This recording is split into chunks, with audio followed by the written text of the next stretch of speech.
Okay, I'm live. So let's see what happens this time. Pain in the butt. Sorry to all my fans out there. Well, it doesn't say live. What? It doesn't say live. It doesn't say live? It is. Hmm. There could be a delay on your end. Okay. So hopefully we get through these troubles. I just want to tie flies with you guys. Anyways, we're good? You can hear it? All right. I can't get you live. Now that Miss Superfly can't get me live, we'll just go out and try again. I did it 3 times. Okay, well, just. All right. So I don't know what that was about. I don't know. I can't get on. Well, just keep trying, Maria, until it lets you on. It will eventually let you on. Just close right out of YouTube and then come right back into YouTube. And you know what I really believe? Hey, Maddie. Hey, kid. Hey, Rooster. Thanks for coming back.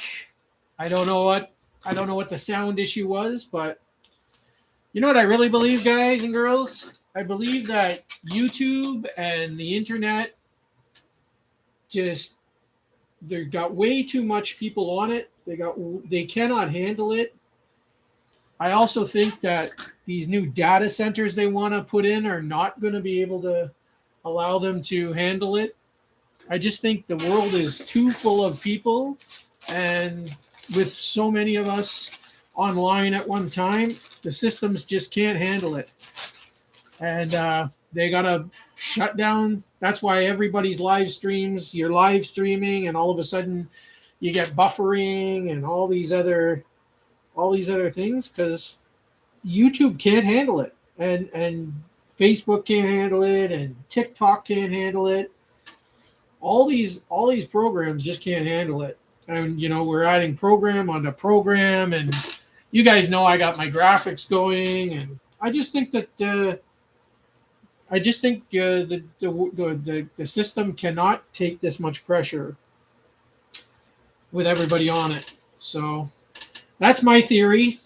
And YouTube itself, of course, making all these changes, trying to get rid of AI and get rid of this person and this account and all these AI slop accounts, and that's what's going on. That's the dealio. Hey, Trudge. Say hi to No Frills. I did. That's Maddie. Oh, is it? Yeah. Okay. No Frills is Maddie. So welcome in, guys. We're doing Flyday, and I'll explain it again because you guys couldn't hear me. I'm trying to fill up this bin with all the flies that I sell when I'm out fly fishing at the places I fly fish at. So these are all my $3 flies, and they're all just small little flies, but they catch me a tons of fish. And usually when I'm out fishing, guys will see me catching one after another, and they'll just be like, "Oh, what is he using?" And I'll say, "Go talk to the missus." And Mrs. Superfly or the mother of the Superfly, they have this bin near them, and they will tell them what I'm using, and then they'll get on to fish, because as soon as all these flies that are in this bin are all ones you can fish under a float, or you can drop shot them. So you do not have to have a fly rod to use them, which most people seeing me catch flies or catch fish don't have fly rods. But they're able to take any one of these flies in here, throw it under a float, and then of course they start catching fish. So that's what that bin is all about.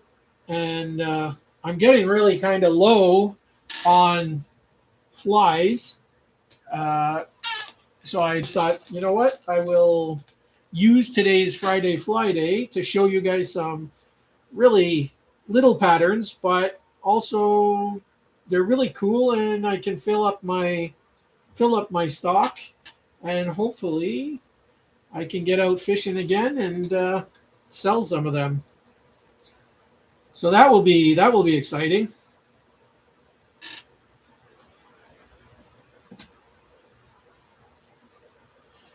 Let's see, did I miss anybody? Monster, Trudge, Cool Kid, Rooster, Maddie. All the cool people are in here now. I'm always very honored and flattered that you guys come and watch me tie. So this pattern here is a just sort of like a black leech pattern. It's kind of like a micro woolly bugger. And on really dark days, they work really, really well. I mean, they work well anyways. Dark flies always tend to catch fish, but on light days, I generally use lighter flies, like the pinks and orange. Who? Bambi! Bambi's in the house. Bambi's in the house. I don't know if Kid is asking you, but he says, "Are you still coming on Sunday?" I don't know if that means you. I think he's talking to his mom. Oh, okay. You know, Kid is Bambi's. I do. Yeah. He knows I'm not coming on Sunday. Did he say Sunday? Unless he means, am I going to be online on Sundays? Yeah, Then that's what I thought he meant. if he is asking that, then yes, I will be online on Sundays, as usual. Now that Father's Day is over, I hope you guys all had a good Father's Day last Sunday. I certainly did. My mom and dad came by, and I had a grandiose time. We had the Mrs. Superfly cooked us a fantastic meal. So the reason I put the nail polish on the eyes, guys, is because it kind of makes the black and red blend better. And 1 second, honey. And then it also seals the seal the eyes together. Yes, honey. Lona Island from Northern BC. Oh, I own an island. I'm sorry. I didn't read it that way. I own an island. Okay. Welcome in. I own an island. Okay. Welcome in. I hope you're doing well today. You guys are amazing.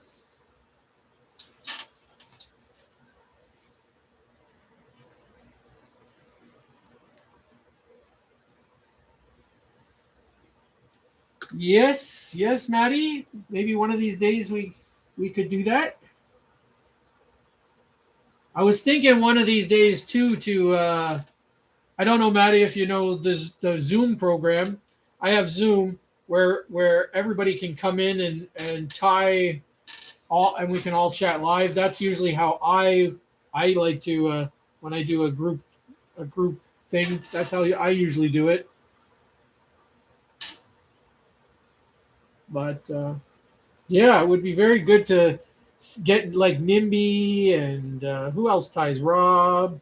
Get a bunch of you guys get over and tie some flies together. That would be really good. So this one's finished, and I'm just going to let those eyes dry for a minute. And then when I do that, I will take some of these pre-made packages and that the Mrs. Superfly helped me. She does all the writing because my writing is worse than a doctor's. So I got chicken scribble handwriting. So she fills out all these envelopes for me and then stuffs them with those little papers, and I stuff them with the flies. No, Phil said he could download Zoom.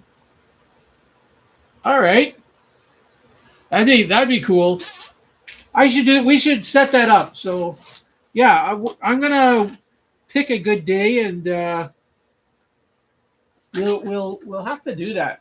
We'll have to get all together and do a Zoom meeting and get all the cool. We'll get Jared in there. We'll get Nimby in there. Rob.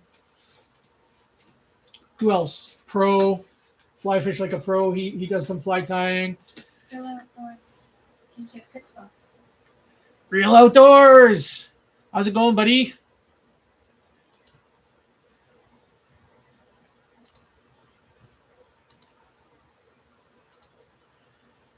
Moderators. I'm making some people moderators because I know them from other chats now, so I trust them.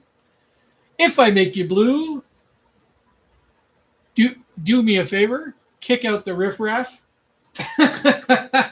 and don't become a problem yourself. Oh, and by the way, if you're blue, here, I'll show you my beautiful face. If you're blue, only kick out the foul language and whatever. Don't just kick out people for no reason. I wouldn't appreciate that. Just if they're saying really, really foul things, then you have my permission to kick them out right away. I was under the mindset to not make everybody blue, but it does help people to go to each other's channels because you can just click and say go to channel. It's much easier. So it's much easier for you guys to get around and socialize. So just if I let you be blue, don't make a fool out of the Superfly, okay? Because I don't want to take away anybody's privileges. I love you guys. I appreciate you guys all for coming. And you guys are all amazing. And yeah, keep the trolls out of here. If they're spamming the chat, ask them nicely to stop it. If they don't stop it, you have my permission to drop the hammer or the wrench on them, the blue wrench. Just you guys know what you're doing by now. All right. So yeah, enough said about that. And if you're in doubt, always ask me. Me and the Mrs. Superfly will definitely jump on that and answer any questions.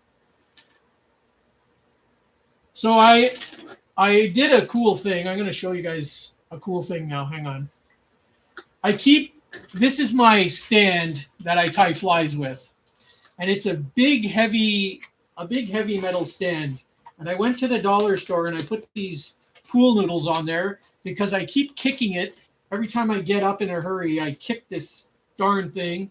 And when the Miss Superfly comes into my fly tying workshop, she kicks the stand. So to save both our precious little toes, I went to the dollar store and I got a pool noodle and I put them pool noodles on there. And now I can kick it and it won't even hurt.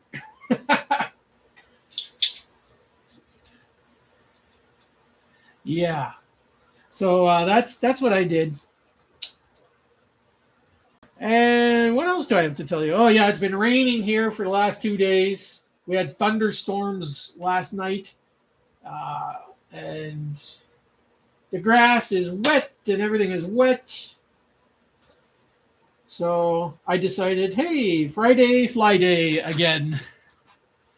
Plus, I like spending time with you guys. You guys always brighten my day. I'm getting low on thread, though. This thread is getting low. So let's see. This hook is a bit big. I'm not going to tie a big hook like that. I'm going to tie a smaller fly.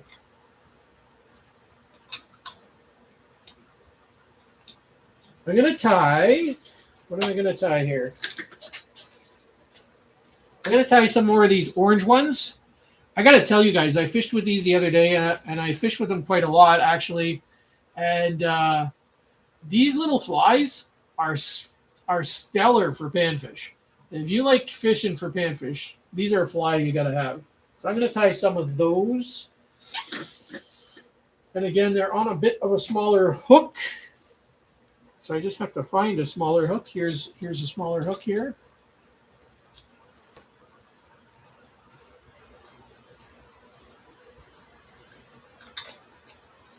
Spectacular. All right. And this little hook is a size. I should tell you the size before I put it in the vise, eh? That would help. Ouch. I'm so used to eyeballing stuff that I never usually tell people, but it's important to tell you guys the sizes of stuff because then you'll understand. It's a size 8 egg hook. So it's a rounded egg hook. And the cool thing is about this fly, it only has, really, it has 2 ingredients. It has orange wool, and then the wool turned into dubbing makes the body, and then the eyes are just black beads, which, where are my black beads? I put them away. All right, I'll have to take them out in a minute. First, we'll start with the tail anyways. So we'll take our thread and we'll tie it just below the eye of the hook.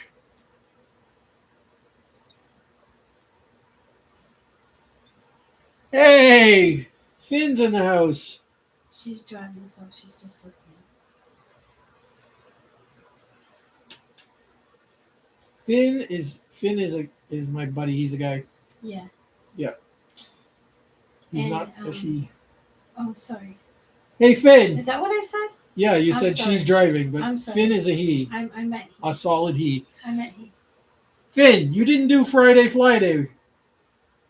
You're on vacation or what? So He can't chat. I know he can't chat. So how can he answer you? I know he can't chat. I'm just Teasing him? just teasing him. Okay. He's got a life too. He Okay. fishes every day. Oh, I didn't So know that. he's entitled to a break once in a while. I didn't know that. Finn's always out there catching the fish. Okay, so we took our wool and we took our flame and we melted it, but I already did it, so I'm just going to show you. And then I twisted it in my fingers. And that keeps your thread all held together tight, or your wool, sorry. And you want the tail to be twice the length of the hook. And then you're going to tie it on. And you're going to wrap your thread down to the bend of the hook. And then back up to the eye. And then you're just going to pull this back, make sure your eye is still open. Because that, if you close up your eye, obviously you're not going to be able to put your thread in there. And then we're going to take a black, thick broom bristle. And I'm going to go into my beads. One of my cases of beads. And we're going to grab some black beads. And I'm going to try my best not to spill them. You all know me and beads don't get along very well. I'm constantly spilling them all over the place. Every time I vacuum, ting, ting, ting, ting in the vacuum cleaner. Mrs. Superfly doesn't mind, but it drives me nuts.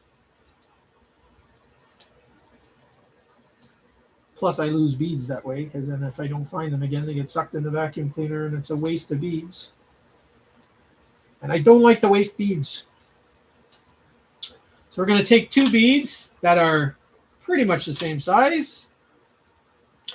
The one thing about buying beads is they all look the same size, but when you take a very close look at them, some of them are very short, some of them are very long, and some of them are in the middle. So I always try and line them up if I'm doing a fly so that they're the same size to the best of my abilities.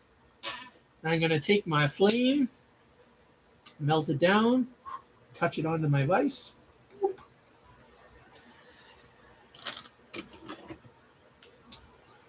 And then I'm going to put my hemostats in between them.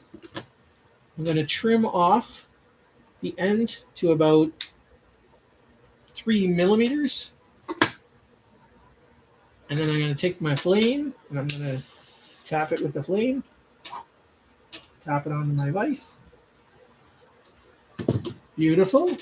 Now we got our little dumbbell eyes.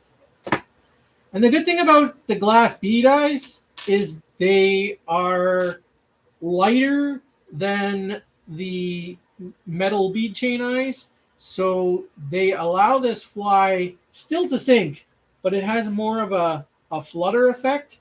Whereas if you use the bead chain eyes, it has more of a straight down effect. So I kind of, for most flies, I like that little bit of a flutter. And now I'm going to pull that over. I'm going to wrap it to the end and then wrap it up. And then I will take my scissors and I will trim it.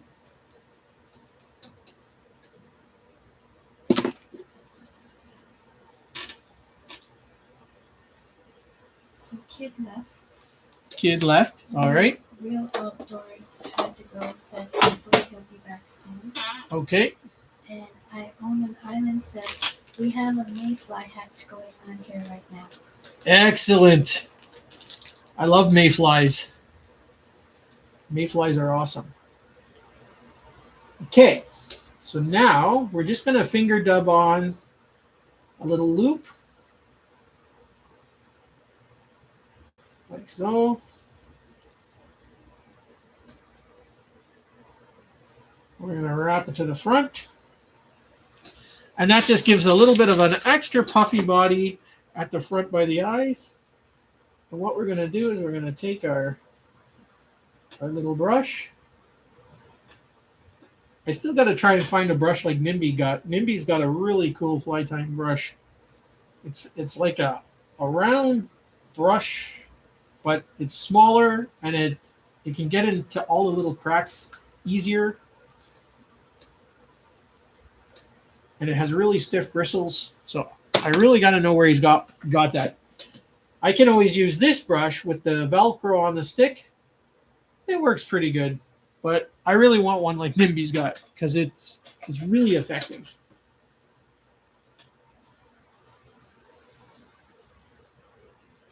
Now I'm going to do some half hitches.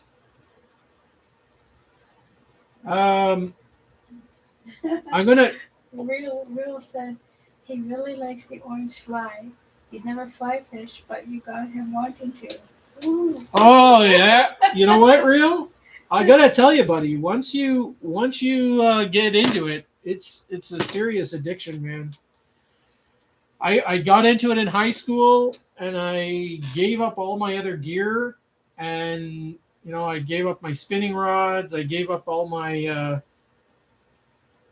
tackle and my rubbers and live worms and all that whole thing. I give it all up, and anything I can't catch on a fly now, I don't bother catching.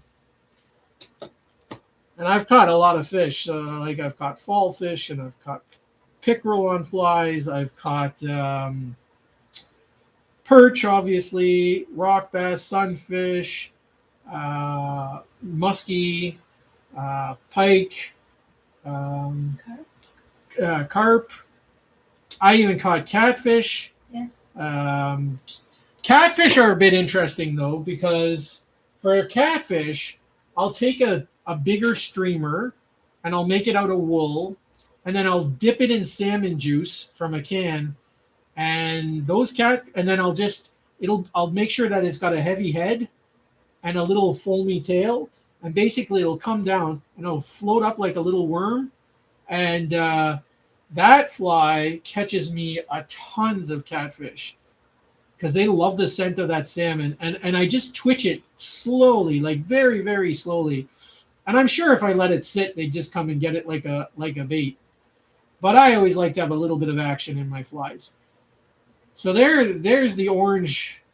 This one is just crazy. And if I do the same thing in pink, also just a crazy, crazy fly. And it's so simple. I mean, this is one of those small, simple flies. You can put it together, and those fish, man, they just go nuts. Ferg! Hey, Ferg! Happy Friday, Flyday!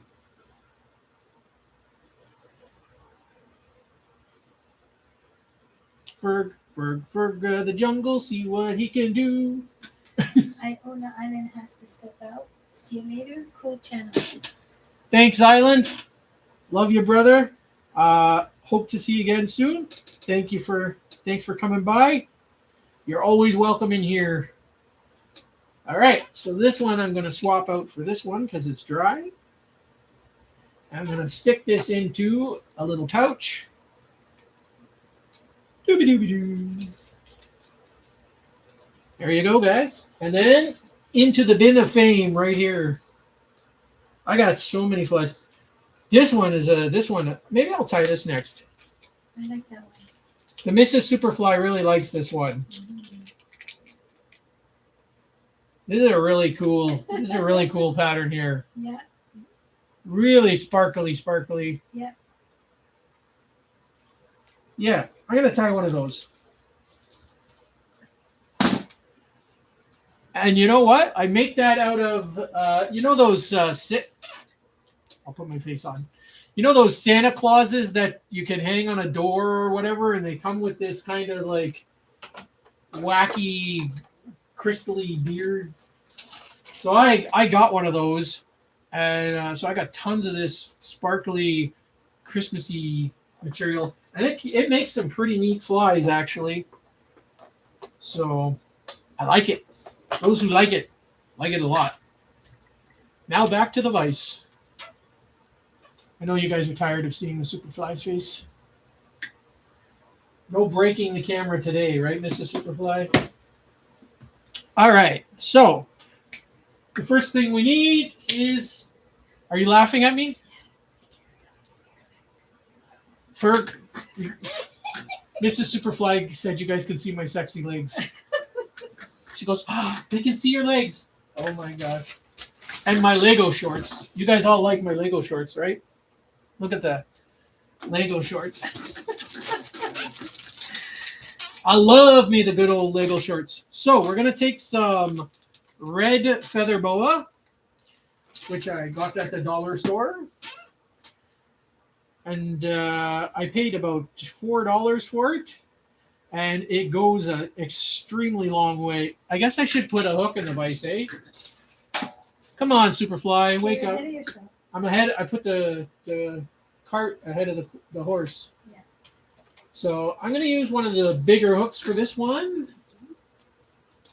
because it's got such a puffy body.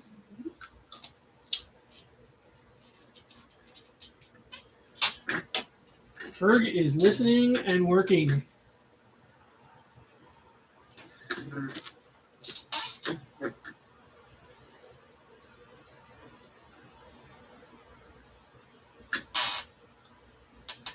Yes, yes. So, as usual, I'm tying my my thread below the eye. So, I will never be able to do as good of a talk as Nimby. If any of you have watched Nimby tie flies, Nimby is he explains his flies to a T, and yeah, Nimby's an awesome fly tyer. He's a Canadian brother of mine. So he lives in the other end of the country. I live in the middle of the country. So I want to pick for this fly the nicest feathers. And these ones are like a little beat up. I never throw them away because I can use them on little scrappy flies. Right. But when I sell flies, I want to put the nicest material in there because not that the fish care. The fish are going to eat. So even when these flies die, the fish eat them. I don't know if any of you saw my last fishing video, which was a pain to download. You won't believe it, guys. It took me from 10:30 p.m. till 7 a.m. the following morning to download Tuesday's fishing video. I was just in awe. I was like, why, YouTube, is it taking so long to download one video? That never even happened before. So YouTube is special. They got, I don't know what's going on in YouTube land, but they are special. So I know that the body is going to be sparkly, but I always like to add a little bit of extra sparkle. So I'm going to take some Opal Crystal Flash, and I'm going to attach it onto the side and throw some in the tail there. And then I'll trim that even with the tail. And I'll flip the fly over and I'll add some on the other side. And then I'll trim that even with the other. And now we have got a pretty, pretty, pretty sparkly tail. And panfish love sparkle. They love bright and sparkly colors. I'm not sure why, because a lot of the colors you see, you don't even see in the wild. Like you don't even see those colors. But those little fish, you just get sparkly or the pinks or the orange or the reds in there, and they just go bananas. So I got these nice orange beads. So these are going to be the eyes. They look like little salmon eggs, which is also kind of cool because if you do like salmon bellies, or if you're a trout guy and you make like those little minnows. Actually, I'll show you in a second what I'm talking about. You know those little baby trout? They got that little orange spot on their belly, like their egg yolk. This is perfect for making those little patterns. Come on. These are so tricky, though, to get onto this little... There we go. Okay, so we got 2 eyes the same size. It's a bit fidgety to get them, but when you get them, it's good. I'll just make them, and then I'll show you that other pattern. So we'll take it, and we'll just dab it down. Oh my gosh. My tools are tangled in wool and all kinds of things. Blah. I swear, a tornado comes through. Every time I tie flies, I get like a tornado comes through my fly tying area.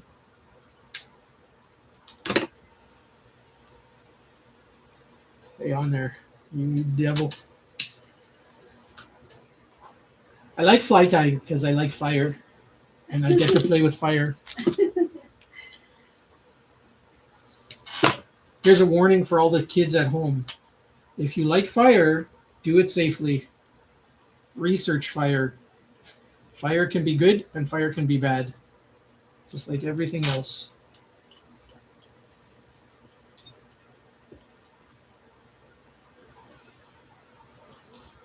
But I don't have my channel set for kids, so it shouldn't be too bad. And that's the reason why, guys, because the Superfly is a pyromaniac at heart.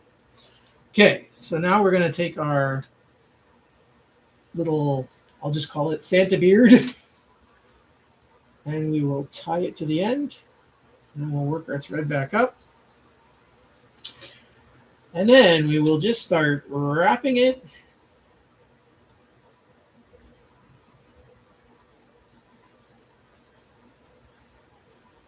And you want this fly to be really fuzzy and puffy. So you want to apply a lot of it.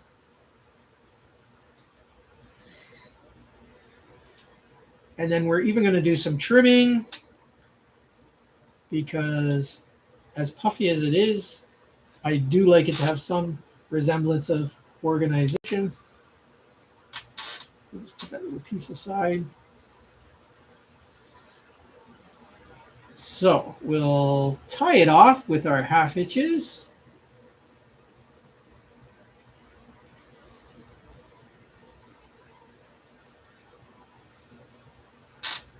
Like so. And then we can trim it off. Now before I get into trimming that, because it does take some work to do, where is my fly case? I want to show you that other fly. So you know those little baby trout have that orange little under their eyes. So that's what I use those beads for, to make those little tiny fingerling trout. Interesting. And if you do like a different, you can do like a smaller version of that even. Like this is a really small fry. It's even smaller than the other one. So yeah. So that's what I use to make those. And all those little flies, like here's another little fly, a little pin. I call them pin minnows because it looks like a little silver minnow with a little pink tail. And it's just got the tiniest little eyes. These flies, whenever the fish are being super, super fussy, I will take out a fly like that because they will start eating those things. So this is how our fly looks. I'm just going to trim a little bit of the broom bristle off because it was sticking out a little bit. So what I like to do is I like to just, under the hook, trim it a little bit flush so that none of these little fibers impede the hook set. Although, to be fairly honest, because the material is so sparse, it probably wouldn't affect it. But I just like it to look uniform, really uniformed at this point. So I'll just go in, I'll trim some off the sides, off of both sides, like this. And just give it some shape. And anywhere where it sticks out a little wanky, I just trim it down a little bit. But still maintain that really puffy, round, sort of sparkly look. Trim a little bit off the back because it's kind of taken over our red a little bit.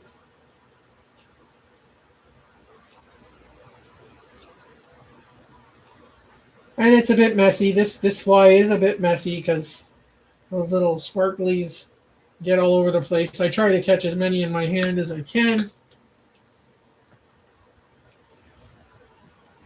I get to be a little barber. And that looks pretty good there. I think not too much extra sticking out now. There we go. So there's a pretty little fly. I really like it. I think it's pretty good. It works pretty good. Maybe next week I'll fish with one of these. Again, I always put the little bit of nail polish on the eyes because it binds those eyes together, and it just, because I melt the broom bristle with the fire, with the lighter, it gets a little grayish looking, but once you tap it with the nail polish, it brings that black back out, and it just makes those eyes pop again. So there you go, guys. That's our, I'll hold it back. It looks actually better farther back than it does close up. Mrs. Superfly really likes those. I think they're a really decent fly. So, and then I swapped it out for this one because this one is dry. So I'm going to go into my bag box. I'm going to grab another bag and pop it in there. Both no frills and lobster stick nice. Thank you guys. Thank you guys. Another $3 fly. And if you guys are curious, I was talking to the Mrs. Superfly about this last night because she's like, how do you come up with your pricing for your flies? And I basically come up with it like this. For us here in Canada, the prices of everything are ridiculous. So even if I made $20 an hour at any job, still wouldn't be enough to pay, because there's people who make $25, $30 an hour. They still can't afford their bills. 1 in 4 people here in Canada are still going to the food bank to get food. And these are working professionals. Hey, Mom! Mother of the Superfly in the house. The Crystal Sharp. Mother of the Superfly. Anyways, as I was saying, so 1 in 4 people use the food bank. So I think at $20 an hour, which is just a little higher than what we've got minimum wage set at, is a very reasonable cost. So if a fly takes me 7 minutes or less, it's $3. If it's 7 minutes or more, it goes up to $5. And then if it's a half an hour, it's is like $5. Or sorry, it's $10. And if it's takes me a whole hour to tie the fly, then it's going to be a $20 fly. So that's how I try and price my flies. Um, I always encourage people not to buy flies from me. I encourage them to learn how to tie flies themselves because it'll save you more money in the end, and you can make a whole lot more for a whole lot less. Um, and you know what? It's a fun thing to do, and it's enjoyable. And then if you get into fishing your own flies that you tie, that's even so much more better because there's something about tying a fly and then catching a fish with it, especially a nice fish. So yeah, so I just encourage people, like, you know what, get into fly fishing. Now, granted, there's people who don't really consider that, and that's why I do sell some flies sometimes. So I mean, like I said, I make these $3 flies because if you're fishing and you see me catching a couple hundred fish, you're gonna go, hey, I'll pay $3 and grab something that I can stick under a float and catch 300 fish with. So that's where my flies really shine, is helping people who otherwise wouldn't be able to fish. So that's why I do what I do. And then all the fancy flies that you guys see me tie, like all the crazy bugs and all that, yeah, I fish with them. I do. I got a lot on the walls. I got a lot of shadow boxes and cases full of flies. That will, in honest, never hit the water. Like, you know, some of the big praying mantises and the big moths and butterflies and the huge spiders, and you know, they'll never hit the water because here in Canada, like, we don't even have fish that big. Like, most of our fish are, like, we have muskie and pike and bass. Those are big fish. They'll eat them. But all our other fish are, you know, like 6 pounds and under. So they're not huge fish. So they're not taking huge flies. So when I tie those crazy bugs, like, that's more for my interest and just to say, hey, I can tie crazy bugs. But mostly when I'm fishing, I fish a lot of like minnowy style little rapellas. So this is as close to a rapella as you're going to get in a fly. You know, this is the sixth fly that I tied. They can't see anything. Oh. They see your face. Let me put the camera back down so you guys can see. Looking at my horrible face again. This here is the sixth fly, and I'll just get my rice out of the way. This is the sixth fly that I tied. This is like a rapella. So for us fly fishermen, you know, you can't really stick a rapella on a fly rod. It just doesn't work that well. But if you want the joy of fishing a rapella on a fly rod, this is as close as it's going to get. You get a lip, you put a plastic lip on it, which gives it that wiggle action, articulate it, and it's made of foam and feather. And I mean, it's as close to a rapella as you can get, and it has a crazy action. So if you want to fish a fly like that, like you can, and again, you can make it really big if you wanted to fish for like muskie or pike, or you can just make it two jointed twice in the middle. Like, it's a very flexible pattern. Like, you can do a lot of things with a pattern like that. So, Rob, are you fly fishing? yeah. Oh, hey, Rob. Fly tying is not going to save you money. It's a rabbit hole. You can never have enough flies or materials. Don't tell them that, Rob. Rob's letting out the secrets. Yep. It you know what, Rob? It is and it isn't. Yeah.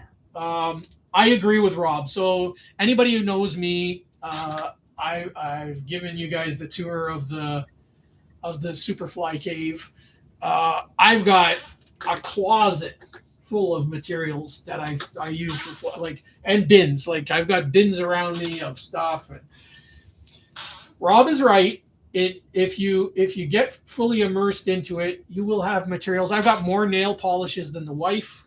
I got more beads than young girls who make beads. I got bristles and sparkles, and it is a rabbit hole. I'm not going to deny it, but there's two types of fly fishermen, Rob, that I found. There's the I want to make cool flies, and then there's I don't care what the flies look like as long as they catch fish. As I just said, it can be expensive or it can be on a budget. Right. So on a budget, Rob, is pretty much you could buy, like, if I had a suggestion, go buy one thing of wool, like just one roll of wool for $4, and one container of black beads and a little bit of sparkles, and you will be able to catch fish. Yeah. You'll be able to go out and catch 300 fish consistently, except this year that they're making a mockery of me, the fish, because I haven't been doing that well this year, but it's just the weather that's causing that. But yeah, if you just get a couple of colors of materials, for $20-$30, you could go out and you can have everything you need that will catch every fish for a very long time. But if you get like me and Rob and Nimby and Jared and Fly Fishing Like a Pro and some of the other guys out there, if you get like us, you will end up buying tons of materials. It might not save you money, but it will still be enjoyable. And when you're able to tie all kinds of different things and different patterns, and then go out and catch those fish with it, it will bring you joy. So like I've had a lot of joy in the end. It cost me a lot of money, but it kept, like, I got into fly fishing and fly tying when I was in grade 9 in high school. It kept me away from drugs and parties and evil things and getting into trouble and going out and looking for trouble with my friends after dark. And my mother is in here somewhere, Crystal Sharp. She can attest to this, that I was a pretty decent kid and I didn't get into too much trouble. Other than, like Rob said, as my skill level got bigger, my material collection got bigger, it can be expensive. Jared. Excellent. Jared, I was just talking about you. His ears must have been burning. Yes, all good things. So yeah, yes, go ahead. You should tie the one with the yellow poofy. The yellow poofy? Yeah. Which one's with the yellow poofy? I think he has yellow around his neck. I'm not sure. Unless it's a yellow body of a neck. This one? I don't remember it being that way. Are you talking about the Puff Daddy? No. What are you talking about? It was a $3 fly. I'll tell you what. You find it. Yeah. I'm gonna pass the bin over to Mrs. Superfly if she finds it. OnlyFins. Welcome in.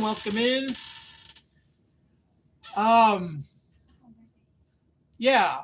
So some of you that are in here, you obviously most of you guys do know each other, but I'm gonna pitch some of you guys right now because Mrs. Superfly's going through the bin. If you haven't checked out Rob's channel, go check out Rob's channel. Rob is really awesome fly tyer. Maddie is a really good fly tyer. Go check out Maddie's channel. Subscribe to him and Rob and who else? Vintage Fly Guy. Jared ties crazy flies. He is a super awesome guy. Yeah.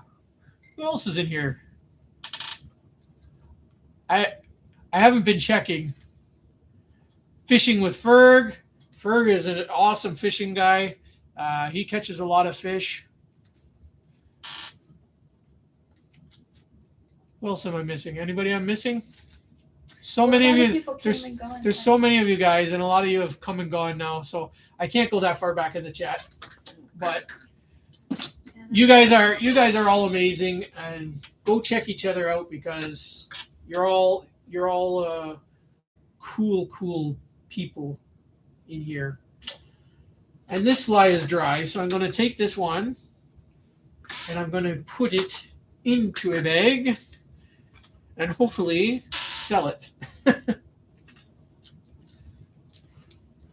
All right, so Mrs. Superfly picked out 2 flies that she wants me to tie. No, I just said I like them. You don't have to. Are either of these what you were talking about? No, I guess it was. Were you talking about the big-eyed with the yellow poof, the poof daddy? No. Are you? I have no idea what you're talking about. Yeah. I probably don't have one in the collection, but anyways, these 2 she likes. You don't have to tie them now. Yeah, I'm gonna tie. So I'm gonna let the audience decide. Audience choice. Well, it doesn't take you long. You guys, can tie both. I'll tie them both. But which one do you guys want to see me tie next? The orange one with the black eyes and black tail, or the pink one with the purple hackle and the pink, bluish pink eyes? You guys get to choose.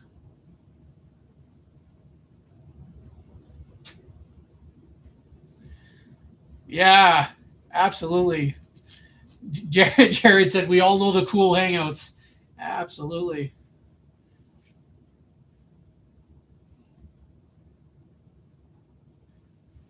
I think yourself have problems. You're all obsessed. Who's obsessed? Maybe if he's talking to me, if you're talking about fly tying and fishing, I'm absolutely obsessed. Yeah. And I go where all the fly tyers and fly fishers are hanging out. All the fly, yeah. We're all obsessed. When we get if you get the fly fishing and fly tying bug, it's a thing.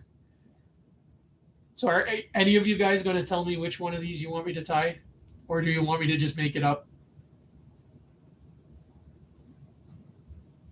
What about you, Ma? Are you still in here? She may have come and gone. Yeah. She just makes sure I'm behaving myself, and then she goes.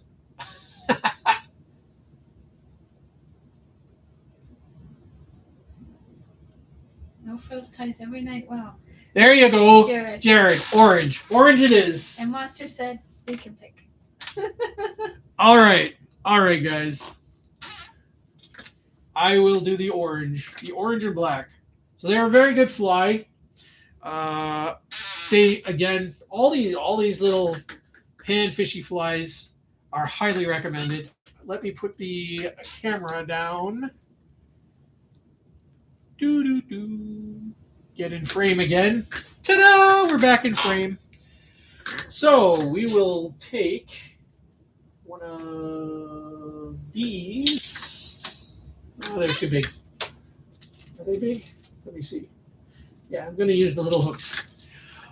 I tie most of these little flies on little hooks.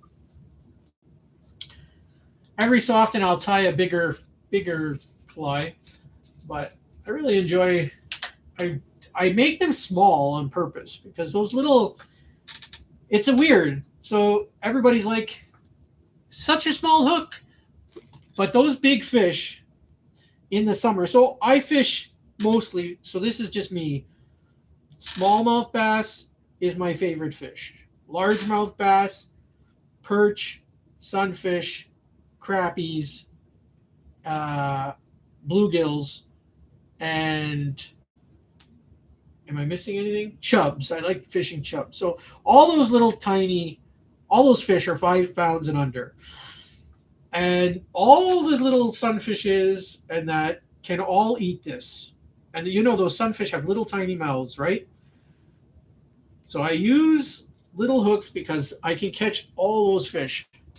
But the thing is, in the summer, at least here in Canada, when all those bugs start coming out of everywhere, we got dragonflies, house flies, and all those cool bugs start coming out. That's when all those fish, they don't have to fight so hard to eat. They can just open their mouth and eat those little tidbits that are flying and floating in the water. So in the fall and in the winter, in the fall, winter, and spring, those fish then need to look for other food sources because all the bugs start to die and diminish. And what happens is they start eating bigger things like mice uh, more crayfish, more minnows, and they start looking more to what's in the water as to opposed to terrestrials. So then, if you start using bigger things, those fish are starting to look for bigger things, and they're trying to conserve energy because it's cold out. So they will eat more protein meals, high protein meals. Am I making sense, guys? Most the fly guys should know that already. Most of the fly guys know that already. But anybody who's watching, because I still see these guys fishing these huge lures, and I'm not putting you guys down, anybody who fishes with lures, but I see you guys fishing with these huge lures in places where those fish don't even exist. Like a lot of the places you'll see me fish, those big fish aren't even hanging out there in the water that I fish. It's all little fish in there. And these guys come with these ginormous baits, and they're wondering why I'm out fishing them. And that's cool. I mean, if you want to sit on the dock casting a big bait all day long and catch one or two fish, that's cool. Have fun if that's your dealio. But I'd rather catch 200 or 300 fish in a day if I can, one after another, and just watch them just come and grab a bait off the top of the water because it's so thrilling. So, but that's just me. I always say fish like you want to fish. Fish how you want to fish. If you enjoy it and it's legal, go ahead and do it. If it's not legal, don't do it. Because you're going to get caught eventually. And it could cost you a big fine. And you'll probably upset a lot of people. So I don't recommend fishing legally. Whatever the rules are in your waters, I suggest to obey the rules. I'm a rule follower. I don't disobey the rules. They're just talking amongst themselves. Yes, I realize that they're listening to the old fly and talking amongst themselves. Okay, so that's our tail. I'm not giving the play-by-play as I normally do. I attached my thread below the eye. I wrapped it down. And I wrapped it back to the eye. Then I got some black marabou. Cut it off to the right length. Then I tied it in under the eye and all the way down to the bend. Then I put some crystal flash in there. And here we are. And I left my thread just below the eye. So the next thing on this fly is the eyes. So again, I need some black beads. What?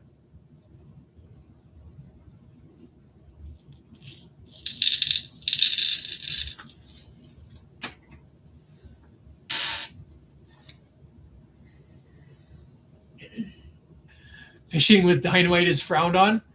Uh-oh.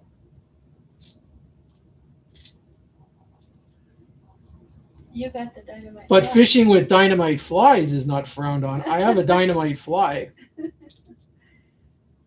Have you guys seen my dynamite fly? I'm not sure. Maybe many moons ago. Many shows ago. If you tell me where it is, I can get it. I'm going to get up and get it. I need to stretch my legs anyways. Give me 1 second, guys. I'm going to show you guys a dynamite fly.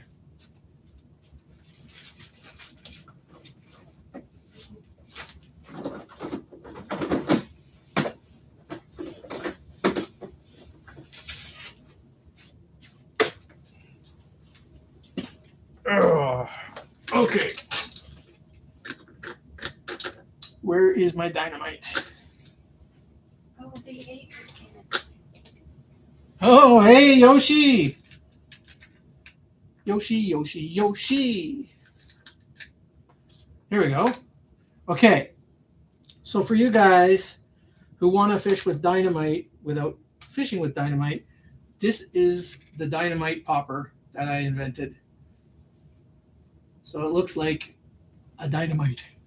Iwas says hello. Hey, Ewas!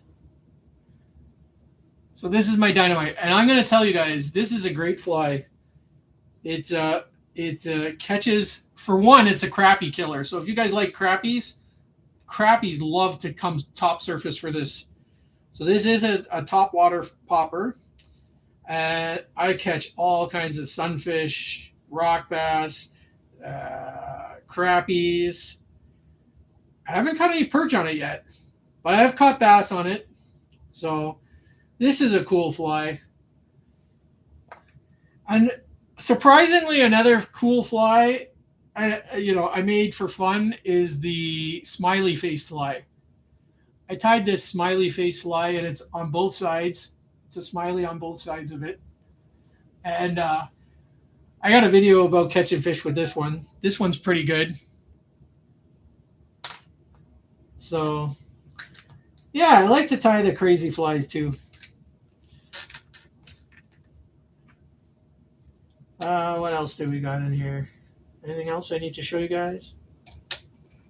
I do tie a lot of poppers. That's cool. These are cool. Poppers are great for catching a lot of fish. Here's another popper. So all kinds of like different poppers and stuff. Here's a pretty good popper. Nice, honey. Ouch. Why does that have a treble hook in it? Anyways, this is a good one. The pink. Yeah, Pink that and- one's nice. This is a nice popper here. Yeah.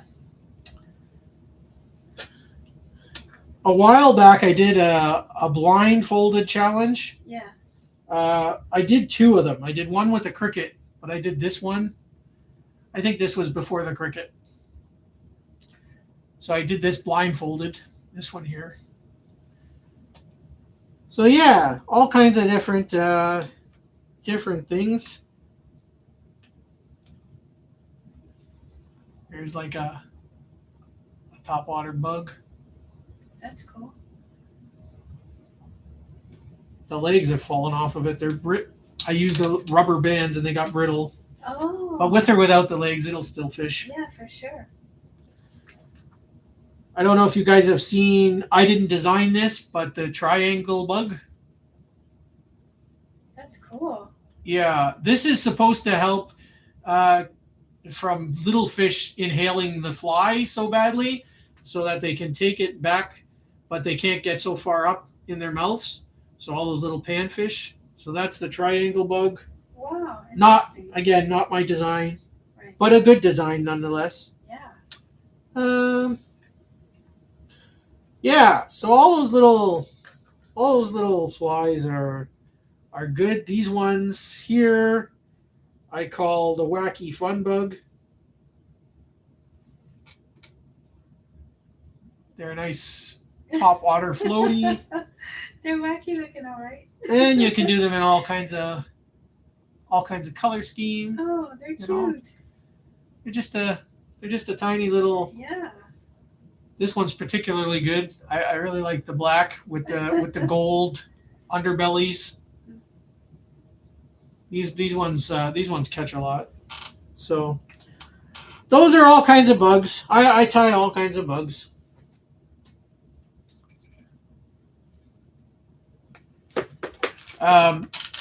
Tapeworm was in here on Sunday, Yeah. and he was asking me about Gray ghost. the gray ghost. I looked up the gray ghost.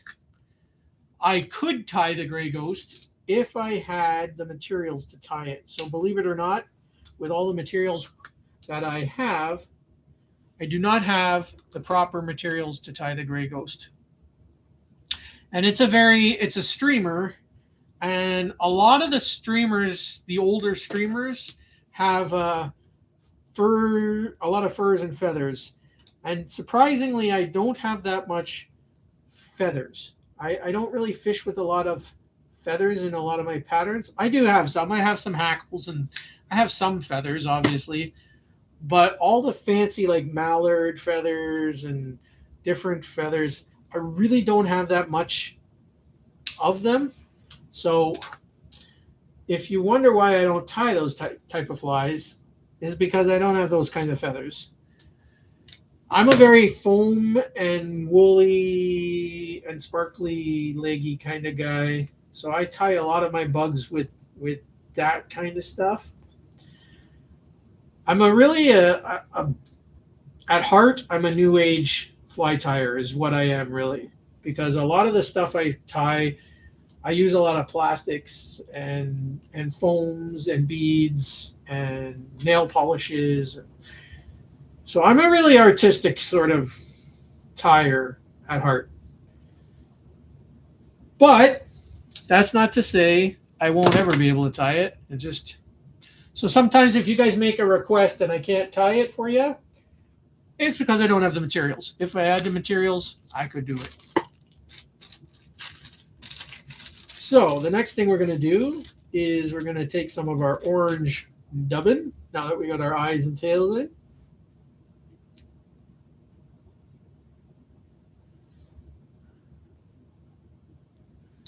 Bay 8 and Iwa say, your work is next level. You are goated. You have amazing work, and one day I'll get to your level.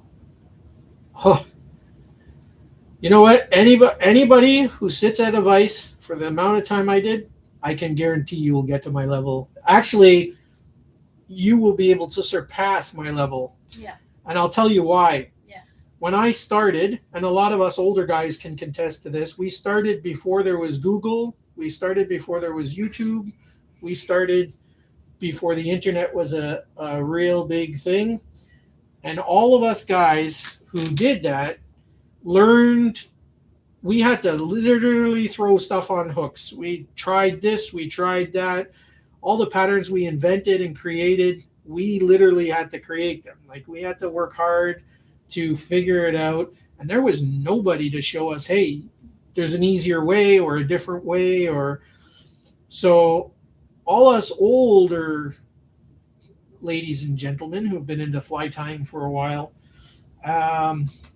we came across it the hard way. But if we had YouTube and Snapchat and I don't even know all the programs, Instagram and all that stuff, we would be probably farther in advancement as you guys. So now you guys, if you guys learn the basic skills that we have, like you can learn them in an afternoon, like by just watching, and like it wouldn't take you guys as long as it took us. So anybody who's the next generation from us guys should be having a good grand old time fly tying, because the materials have gotten better. The information out there has gotten way more easy to access. And there's a lot more of us old guys now here on YouTube showing you the skills. So once you learn the basic, there's some basic skills. Like if you learn how to dub a thing, you can apply that to anything with any color, right? Once you learn how to make the eyes, the mono eyes, or melt the eyes, or melt the beads, or once you learn all these little stuff, broom bristle legs, and if you learn that, you can then go ahead and put things together in a much better way than we could even. So I look forward to seeing what the next generation does, because they got so much more cooler things. And some younger guys, they know how to tie flies way better than I do. And I like watching some of the younger guys too, because their brains, the way their brains are wired, they come up with stuff that is just crazy. And I appreciate that. And that's when you're a real master, is when you see the next generation come up behind you and you're excited that they're better than you. So, I mean, I'm good at what I do. Absolutely. I've put hours and hours and hours and hours into it. And most of us older guys have. But I look forward to the young guys coming up and just tying stuff that'll blow my pants off. So. Rob Green said, "Easy now, Superfly. Age is a sensitive topic, especially for us. I mean, the older people here." I know, Rob. I know. And Jared said earlier, he really likes to put legs on most of his flies. Absolutely. He's a leg guy. I'm a leg guy too. I Right. like flies to have. Yeah, I like flies to have legs. yeah. Um, And earlier, Rob Green said, "Silver pheasant in a gray ghost, not something everyone has." absolutely. Yeah. That gray ghost is a very classic, very classic fly. And again, and to be honest, I mean, a lot of those feathers are super expensive. Mm. So even though I've been collecting for a long time, I can't afford a lot of those expensive materials. I mean, if a material is too expensive, I just can't. I can't get myself to getting it. And if I'm only tying one or two flies, like if I'm going to plan to make one or two flies with it, I can't justify buying a material just to show off that, yeah, could I make a gray ghost? Yeah, I could, but I can't buy a hackle thing. Like, I hardly use hackles. Like, if you see like most of my fly, I've been using it lately because I want to try and use some of it up because I have. But to be really fair, like, I hardly ever use it. I mean, I use a lot of like marabou style feathers, and I use a lot of furs and foams, or not furs, but like wooled up. I don't use a lot of fur either. I got lots of furs. I got tons of furs. You hardly ever see me use it. Like, I got squirrel's tail. I got some red deer fur and yellow deer fur and white deer fur. I got tons of materials that I just don't use. Rob said, "Books take you so far. Videos are great, especially all the volume of content out there. But Absolutely. nothing beats a one-on-one mentor or mentee for tying." 100%. Who said that? Jared? Rob. Jared said there's a video out there for everything, so you can learn how to tie flies. Absolutely. Rob is correct. There is absolutely nothing like having somebody sit with you and tie flies. Absolutely. The knowledge you get from that is invaluable because when you're doing it, you can actually ask the questions. You can kind of even see it better. You don't see the camera view. Like, as you can see, my camera's a bit blurry, so like you're seeing what I'm doing, but you're not really. You can't judge tension. You can't judge certain. There's just things being in person with a person. Yeah. Is invaluable. Yeah. So Rob is 100% correct with that. But I mean, the thing is, trying to get people to sit with you is the problem. Even when you do one-on-one Zoom, it's Yeah, not the same, but it's more like mentoring. right. It's closer to mentoring. One-on-one Zoom is close to mentoring, but it's still something about being in the presence with a person. Absolutely. Is just much better. But finding people that are willing to sit down with you and learn is the problem. I mean, everybody these days, especially, and I'm not putting young kids down, don't get me wrong, but a lot of young kids these days want to click through, see it quickly, and do it. Yeah. And if they can't click it through it and do it, they don't want to sit with us old farts and do it. And you know what? It's a shame because when I was young, I wish I had a mentor to mentor me. I wish I had some of those guys, like, From the River Runs Through It movies and all that. I wish I had those type of flyers to sit down and mentor me, because it took me a long time, like years and years, to be able to, like, I was determined. So, I mean, that's what I had going for me. But a lot of young kids today, they just want to do it and, oh yeah, I can do it. And I've been there and done it. So that's the shame of it, really. That's true. But Jared said he loves teaching the vets. absolutely. Like he did a few weeks ago. what was awesome is watching the guys come back this year that he taught last year as newbies Yeah. and see how much they improved. It was awesome for him. Yeah. I can only. Yeah. You know That what? would be so cool. I tried to look for a program here Yes. in Ontario where I live. Yes. Working with our vets, but we just don't have the same. We just don't have the same opportunities. No. To, if I did, I would for sure work with our vets. When I was a little bit younger guy, not super young, but like I had graduated and I've been working for a while and whatever. Probably when I was in your 20s? Before the cruise ships or after? After the cruise ships. Okay. So I'm gonna say I was. You're in your 20s. No, I was 30s. No. Since I met you. Met me when you were 30. Yeah, it's been since I met you, Miss Superfly. Okay. Anyways, I used to work with he's literally my best friend, and he was like the best man at our wedding, and he was my high school teacher, the one who got me into fly tying. Anyways, when he was always a teacher, so when I got to be older in my 30s, I had the opportunity to go and teach fly tying at school with the youngins. I remember. So I got to go back to high school and teach the kids who were coming up after me. Yes. So, and they loved it. Yes. They absolutely loved it. I remember. And they all had vices. Who is calling me? It's fly fishing time. The hero. Keep your The fly hero. in the water. I'm not going to be able to. Lines and fish on, Canada. Rain That's or Ted. shine, That's okay. Okay. it's fly fishing time. Hang on. Hello, Mr. Ted. Hey. No. Just say, hold on, buddy.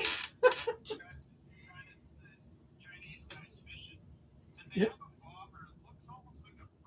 Tell him you're on the Ted. line. You're on, yeah. Tell him. Yeah.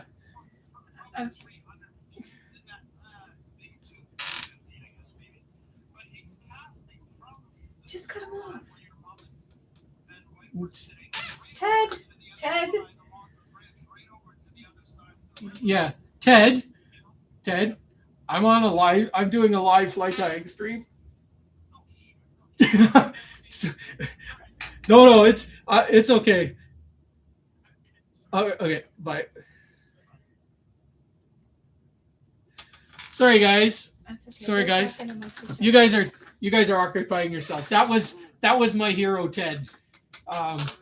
He's the guy who found my cases in the 2 cases I lost in my last fly fishing video. So he's a buddy of mine here in Ontario. A spectacular guy. Speaking of that kind of ties into what we were talking about. So Ted, I got him into fly fishing 2 years ago. And in year 1, he took to fly fishing like a duck to water. In year 2, I got him fly tying, which he's also taken to like a duck to water. So now Ted is tying flies almost as good as I am. Like maybe not the super complicated ones, but the ones that catch fish, he can tie them as well as I can. So and I've helped him. We got him a couple of vices. We got him started, and I've given him materials and stuff. And it is just amazing how he's come to that. So yeah. So if you get into it, guys and girls and youngins, it is really a fun thing to do, and yeah, you'll have a lot of fun doing it. No frills taught himself, he said. He watched YouTube. Yeah. See? So like Matt, so there's a good example right there. Maddie has YouTube, And so did Jared. And Jared, and I mean, and even me now, right? Yeah, so yeah, like, yep. Regardless of what stage you're at, Yep. there's like some guys out there tie flies that'll blow your mind. Like they'll just like, and if you guys think my stuff is cool, there's guys out there who are way better fly tiers than me, and from all over the world. And this is the beautiful thing about technology now, is that you can go and watch a video that'll blow your mind, right? Like Yeah. I love learning new things. Yeah. And the joy in fly tying for me is learning a new thing, saying, okay, let's learn this, or let's try this, or I seen somebody try this, let's try this. If we know it all, it'd be pretty sad to be. Could you imagine? I can't tie anything else because I know every pattern, I know how it fishes, I know how it. That'd be pretty sad. I mean, that'd be pretty boring and sad. Oh, I'm just gonna do what I did yesterday. I'm just gonna do what I did yesterday. I look for guys who can outfish me, out tie me, and I try to learn 3 new things about it a day. It doesn't always happen, but I try to find, and you know what? When I do, I get super excited about it. Yes. And the first thing I do is invite them to my live streams. Nice. Because if I go out there and see you tying flies and you're tying stuff that I'm like, come to my live stream and explain it to me when I'm when I'm tying, like, let's have a conversation. So, but one of these days, definitely we're going to have to get some of these guys, like Jared and Rob and Maddie and a few other guys I know, Nimby and whatever. We're going to have to find a time where we can all come together and do a Zoom and just have a big Zoom meeting and tie together. I think it would be super amazing to just all of us be on screen tying together. Cool. Because there's so many of us out there that we're coming together, finding each other, and I think it would be super great to do that. Jared said there's a guy on Facebook who ties all kinds of flies, spinning deer hair like Godzilla, R2D2, the Grinch, all kinds of stuff. Oh, I think I know who he's talking about. Yeah, he's. And then Rob Green said, plus there are exactly 9,999 ways to tie a clink hammer. Absolutely. Earlier, Jared said, Jody, by the way, you mentioned a river runs through it a lot. Have you seen Mending the Line? I said, yes, Jared, we have I seen have that seen Mending the Line. I have seen. Actually, I paid special money to see that one. Yes, we did. That one was a good one, Mending the Line. Yeah. But I just have a soft spot in my heart for a river runs through it. I mean, I just. Absolutely. I've been watching that since my high school days. I saw that first time 35 years ago. I bought the movie because we watch it probably about once a month. Yeah. We pull that out and watch it. So yeah, I have a soft spot in my heart for that movie. Mm-hmm. My favorite line in that movie, 2 more years, I'll be thinking like a trout. Yeah, but you're already thinking like a dead stonefly. Yeah, that movie is awesome. That movie is awesome.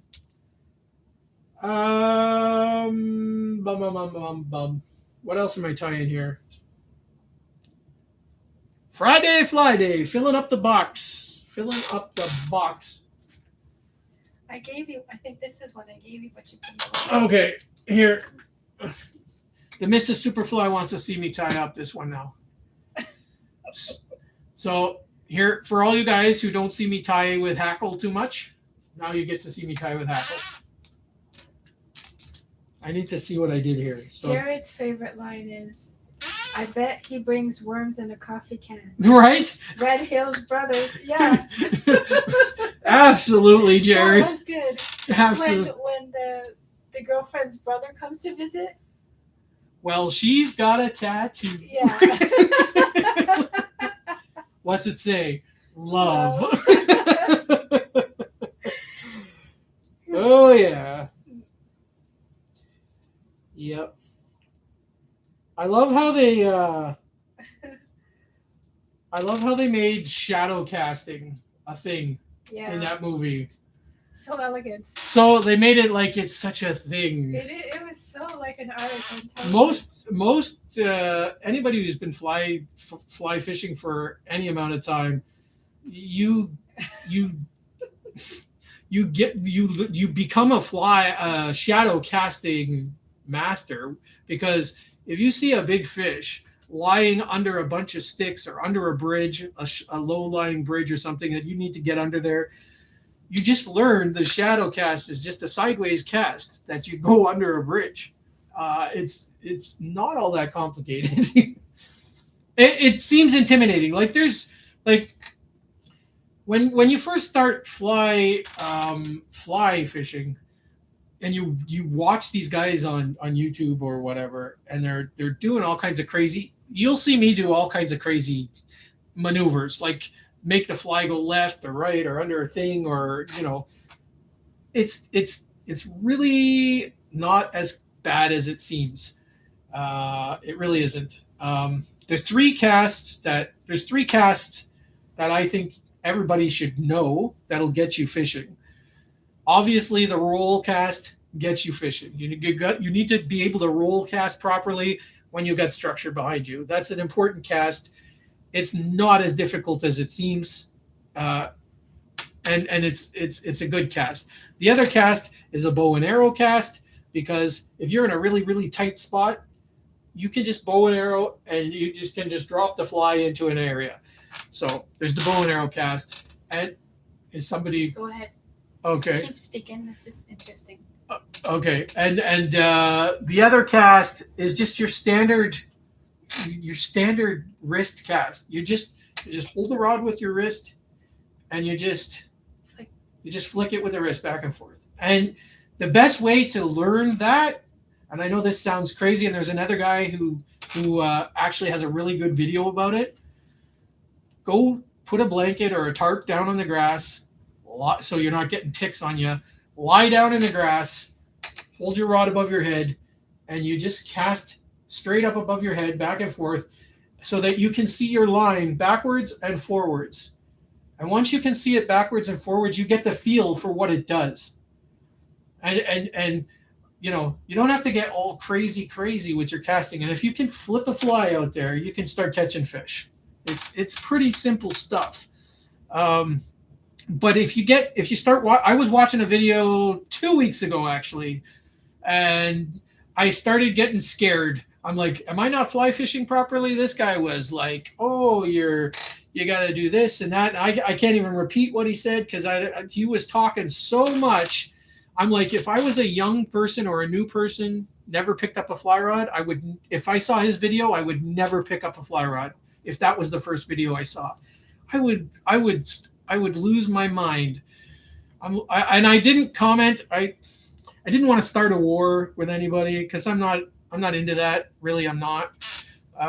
But I just wanted to get on there and say, what are you doing scaring the crap out of these people? And he was he was a guy that takes people out in a field and teaches them fly casting. And I'm like, he had 20 or 30 people with him. And I'm like, dude, you are complicating this way too much for these beginners. And they were beginners. It wasn't like a master class or anything like that. He's like, this is my beginner's class. I'm like, that's not a beginner's class. Beginner's classes are not meant to scare you. I've taken 6-year-olds fly fishing. I've taken 6-year-olds out, put a fly rod in their hand, and in 2-3 minutes they got it. Like they understand. So, and my mother who has wrist issues and all this kind of things, like she has issues with her hands and whatever, and the Miss Superfly, same thing.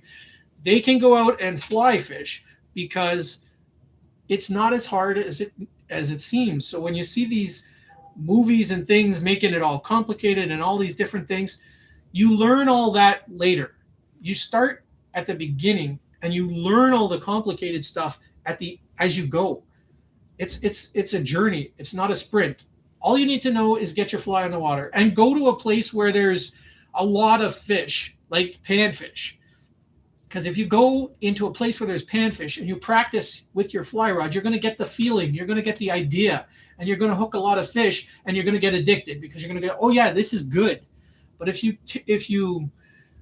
go and you try and be like Brad Pitt in A River Runs Through It on your first trip out, you're going to have a very miserable time, and you're not going to enjoy it, and you're going to take your fly rod, put it up on eBay for $10, and never touch it again.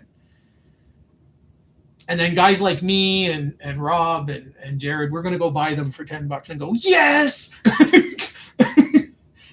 And I've got 12, way more than that. I've got 15 rods now. So, I mean, more than I'm ever going to use because I mostly use my one weight. No Frills says, I've adapted my casting style to match my ability. Absolutely. Casting puts me in a very uncomfortable place. I'm not sure how many years I have left fishing. I see. Well, So, but I just want to say something that Jared said about a river runs through it. oh yes. He said, I don't know if he meant they bring or he said they break like 6 Granger bamboos trying to film the shadow casting scene. Right. So they had an artist paint a graphite rod to look like a bamboo, and he used that to film the scene because Right. the bamboo couldn't handle the stress of doing it. Right. So, right. So there's a Jared is 100% right. So if they had to paint a different kind of rod because the rods they were using could not handle the stress to even get that scene accomplished. Right. 6 rods they broke. So that right there. What does that tell you? I mean, the things you see on movies, guys. I mean, that's why. So, but those are the things that scare people because they're like, oh, I saw that really cool movie, A River Runs Through It. It looks really fancy and artful and all that. Yeah.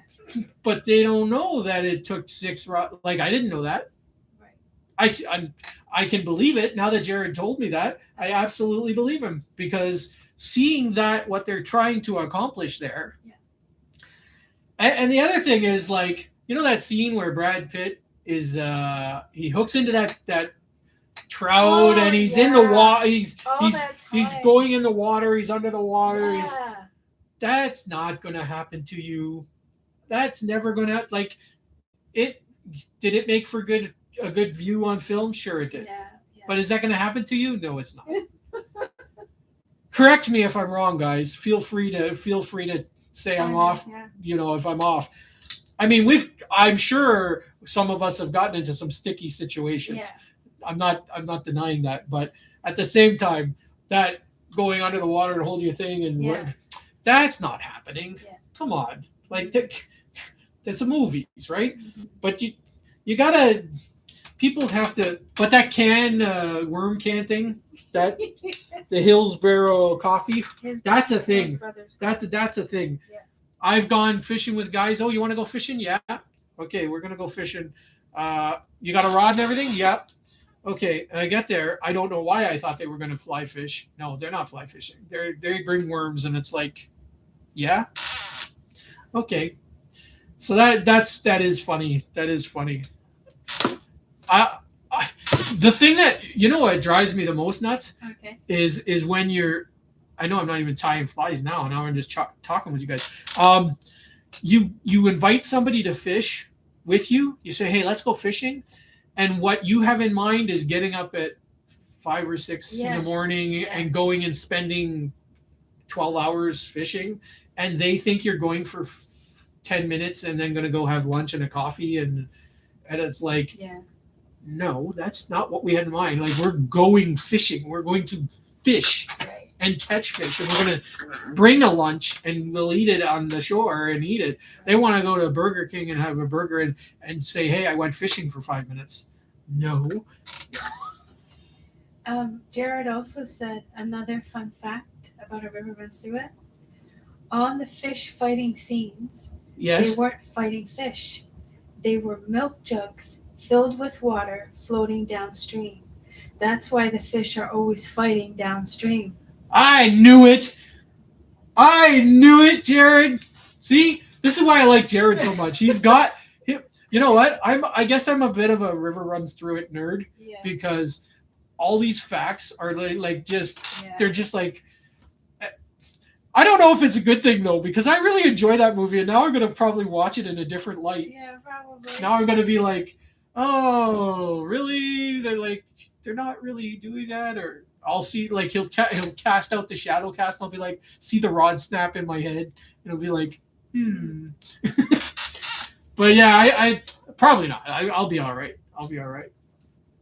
I'm so glad you guys showed up today because I'm having, I don't know about you guys, but I'm having a blast talking about all this stuff. Rob said his mate fell over and rolled into the river. He tried to help him but was laughing too much. Oh no. He was all right. He was just a bit bruised ego. He still reminds him of it. Absolutely. Absolutely. I don't think I posted it. Maybe I should post it. There's a video of me falling down the side of the bank. And Mrs. Superfly was laughing, and at the same time she was laughing and like my mom was laughing for sure. Yeah. Are you still in here, Mom? I think she's gone. She must have gone. Usually she says bye, but she didn't. She didn't say goodbye today. That's okay. She doesn't really love me. Do you love me, Mom? Maybe her device died. Maybe her tablet died. Yeah. Oh. Jared is a real nerd for Brad Pitt and Robert Redford. Yeah, all the nerds. Flyday nerd day. What was I doing? I was going to tell you guys to fly. I got all distracted. That one. All right, what time is it? 4. It's 4:00. What time did we start? How long? 2:30. Wow, we're going hard today. The nerd squad is going hard today. So we're going to tie this, and we'll see how that goes. Let me put the camera on the vise again, so you don't have to see my ugly mug. And what hook did I tie that on? Yes, I tied that on the same size hook.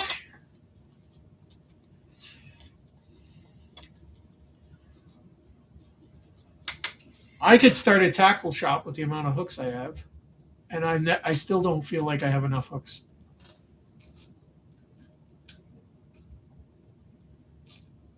Everybody's addicted to something, right? Yeah.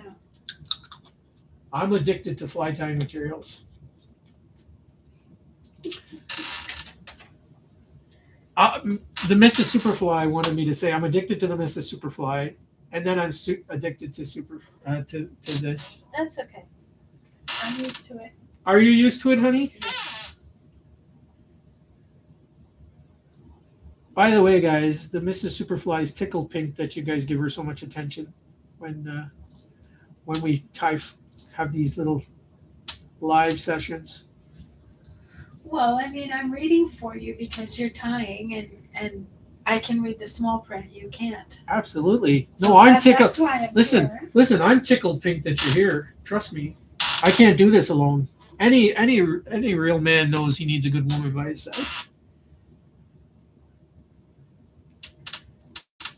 You're the reason I live, Maria. Okay, so we'll start with the eyes, which you guys have been seeing me tie all day.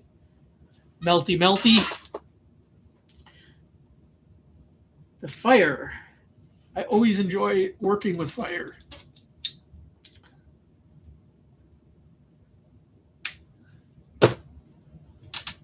I looked for a long time for these little hand torch lighters.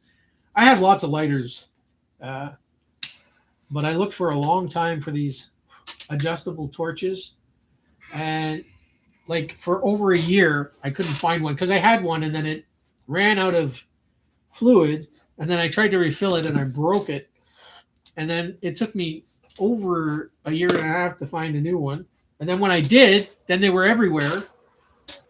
So I bought 2,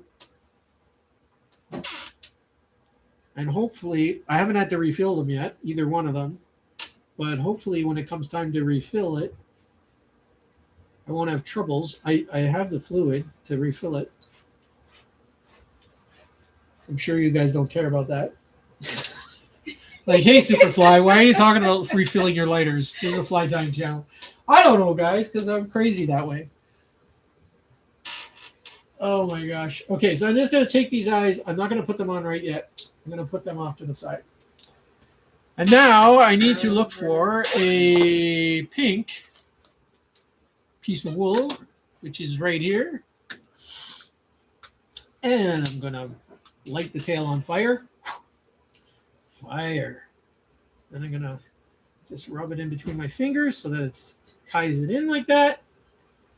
I'm going to make it. This one is a little bit, I made it a little longer. So it's about 2.5 times the length of the hook. I'm going to tie it in.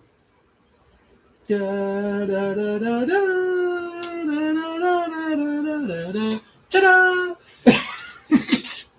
Because you're like, shut up, Superfly.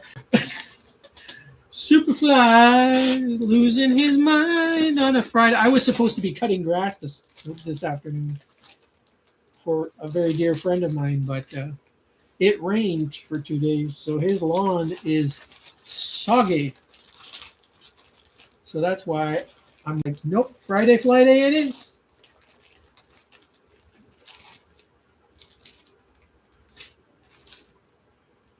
Saddle hackle, Grace. Hey, you know what?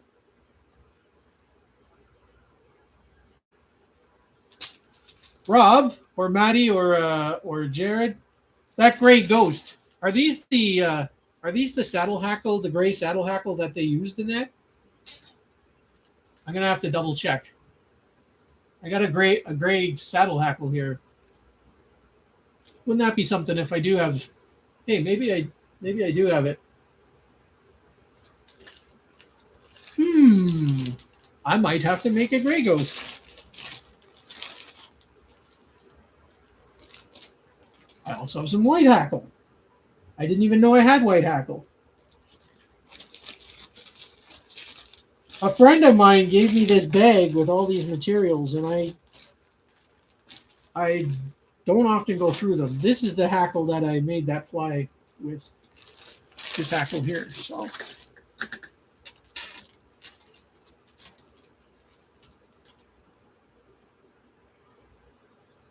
Rooster, you thought it was Thursday? No, my friend. Today is Friday. Friday, Flyday. With your crazy friend, the Superfly. And I need to pick one of these that looks fairly decent. This one looks pretty good. So I'm going to pick this hackle here. Da, da, da, da, da. And I did not use any of these long feathers. So I'm just going to peel back some of the fluffy feathers. And I'm going to try and snap it. Woo, I did it. First chance. Some of these hackles are pretty tough, you know. Beautiful. Okay. So I'm going to place that feather off to the side. I'm going to look for a piece of opal tinsel, which I have right here. And I'm going to tie that in below the eye, trying not to get that wool stuck in my fingers. By the way, guys, thank you for keeping me company as I fill up my box with all these $3 flies.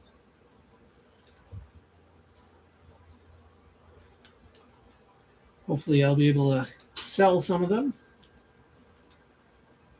So we're going to start wrapping our opal tinsel.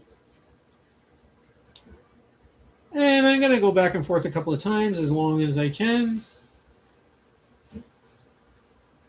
And it will build up the body a little bit. And it'll make it a nice sparkly metallic color. So I don't think I'll have enough to get back and forth one more time. So I'm just going to tie it off there. Up below the eye. Come on now, behind there. And then I'll trim it off. What did I just drop? Did I make a second pair of eyes? I already had an eyes made. Fancy. See, I got distracted. I made eyes. I wasn't even paying attention. I was just talking to you guys. See what you guys do to me? Oh my gosh. You come to my Friday fly days. You get me all distracted, talking about the river runs through it with Jared and Rob and all, and Maddie and all you guys. Rooster. Come on, guys. I'm never going to get anything done this way. Okay. So I'm going to I tied in my eyes, which I made before, my bead eyes. I'm going to grab this extra piece of wool, flip it over, tie it down, and as you see, that made that little nice pink in between the eyes, like so. And then I'm going to take my scissors and cut it flush. So just the eyes. I literally just put it between the eyes. And now we're going to take this feather. I'm going to tie it in reverse so that it's pointing back. Give it a couple of good ties in there. Make sure it's nice and tight. And then I will trim off this extra. Are you still watching, Mrs. Superfly? Of course I am. Okay. She made a coffee, guys. She's like, okay, we're getting into the deep stuff now. So there's a couple of different ways you can spin hackle. I'm just talking amongst myself. I know they are. I know. I'm give you more news about a river runs through it because you're already seeing a little down about it. Down about it? No.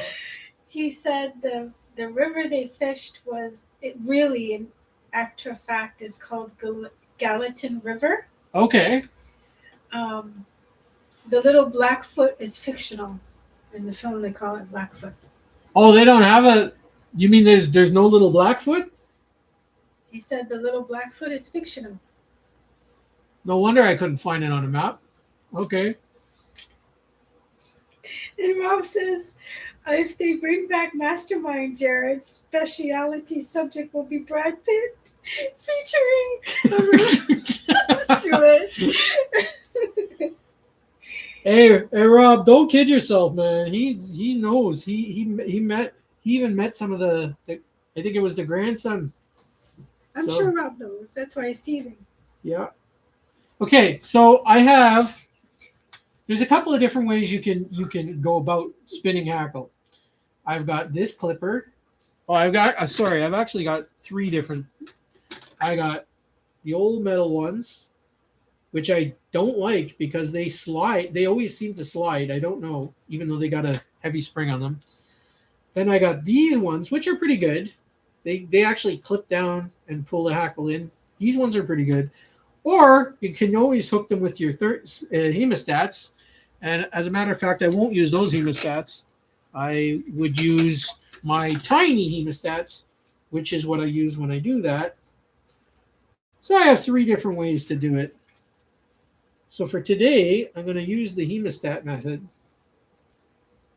And there's another thing you can do. So if your hackle keeps snapping on you, like if you're using a very old hackle and the spine is brittle, you can always wind your thread through your hackle and tie it on, which will help support your hackles. I, however, today am not going to do that. What an unusual word. Hackle? Rhymes with tackle? Well, for me. So I'm just going to clip on my little hemostats. And you can always give them a little bit of a spin. And then you can take your fingers and you can just take the hackles and just puff them up like this. Interesting. Pretty, right? Wow. And then you can start spinning your hackle. And as you go, and if you have a bodkin, I have a little bodkin here. You can just, anything that gets kind of tucked in, you can kind of untuck it. Just pick it with your fingers. Like so.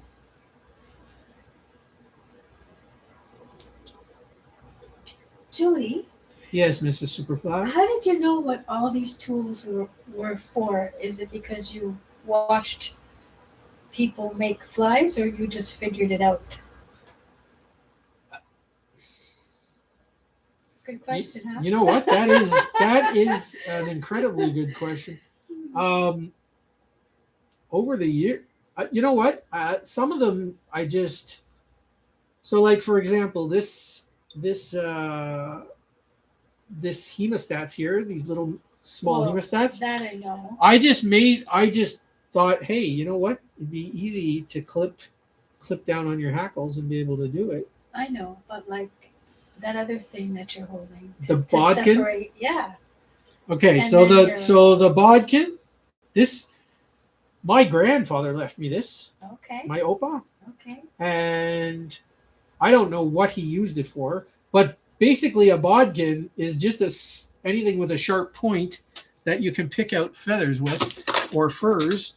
You can use like a little skewer. I have like this little metal skewer.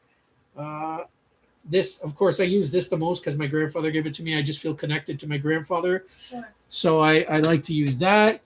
Or there's a professional bodkin. This like if you buy one for fly tying, it will look like this. It'll have also the little nubby on the end. Most of them do, so that you can do a half hitch with it. I just happen to use my Opa's one the most because, like I said, it makes me feel connected to my Opa. But there's all kinds of them. Here's another professional one that I got over the years. Lots of people have given me tools as well. So, I mean, I also make some of my own tools. Yes, I know. I don't know if I showed you guys before. I in the past I've made dubbin spinners. So these are my two dubbin spinners. If I'm doing big dubbins, I'll use the big spinner. If I'm using little dubbins, I'll use the little dubbin spinner. I just made those with a little weight and a couple of safety pins and a little piece of wire. And I just painted them copper so they look pretty. You don't have to do that. So, yeah. A lot of tools are just made out of necessity. I usually buy them if I know that they're good, and if I can't find them or whatever, I'll just make it. I'm creative that way. The thing about fly tying is once you start creating stuff, you start also creating tools and all kinds of other stuff. You don't just learn fly tying. That's creativity starts to grow in you when you start tying flies. Like some of the flies I tied are crazy flies. Miss Superfly, can you go get me the the candy cane thing? I'm going to show these guys some crazy flies. All right, so there's that fly that the Miss Superfly likes. And again, that's the one. Just give me a half a second. I'm just going to finish off these eyes. If you should happen to get some nail polish in the eye of the hook, you can always take a broom bristle and you can just wipe it out of there, because you never want to crowd or glue up the eye of your hook. I have done that a couple of times, and when I get on the creek or whatever, then I'm like looking for another hook to try and dig it out. I hate doing that, so I try to make sure it happens at home rather than on the creek. But this is that fly. It's very like wiggly in the water and floaty and got some sparkle in it. So just whenever you're making flies, make them look buggy. This looks kind of like wormy and buggy. So I don't know what it is about this that the fish like, but they think it's wormy and buggy, I guess. So we'll put that one off to the side to dry. And then I'm going to show you guys some crazy flies while that dries. So as I told you guys, when you've been tying for as long as the superfly has. You start looking for things to tie other than realistic bugs. So one day I got in my head to tie a crazy beetle pattern. This is my beetle pattern. The Volkswagen. The Volkswagen Beetle. It's it's crazy. I've never fished it. It's all foam, so it's a floaty. So that's my Volkswagen Beetle. And then, you guys like dragonflies, right? You've seen lots of dragonflies. Well, I tied this dragonfly with the articulated tail and the really cool wings, and it's even a fire breathing dragon. It's got the claws, the feet with the claws and everything.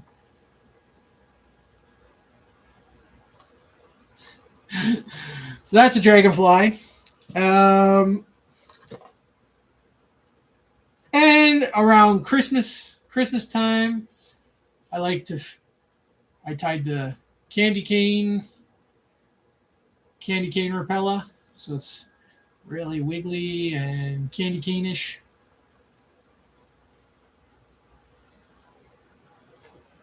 I never tried that one. And nobody likes deer flies, but what about a reindeer fly? So I put the antlers on him. Let's see if I can hold this up so you can see this is the reindeer with the red nose and the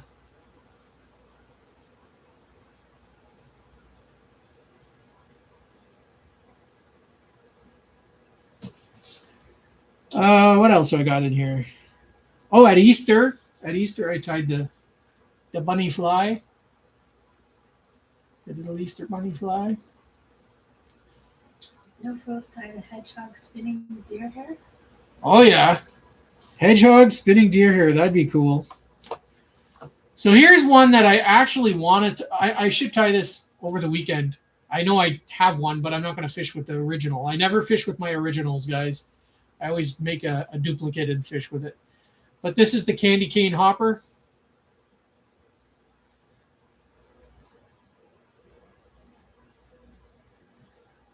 I should fish with it and see how it goes, because I know any hopper that I've used usually catches fish.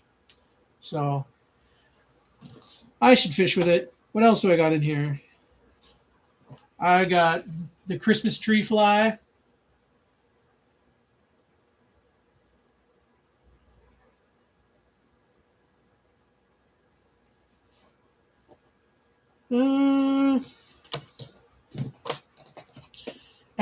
And the last Christmassy one, the Santa Claus beetle. So I did this. Cool. I did this Santa Claus beetle with the little beard and the Santa hat. He's got the red belly and I painted his little legs like little boots, little Santa boots.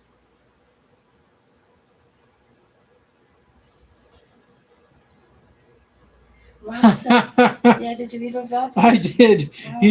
I'd get banned from the river if I fished with any of those. Luckily here in Canada, we're crazy, so we're able to do that kind of stuff. Jared said he tied a cigarette once.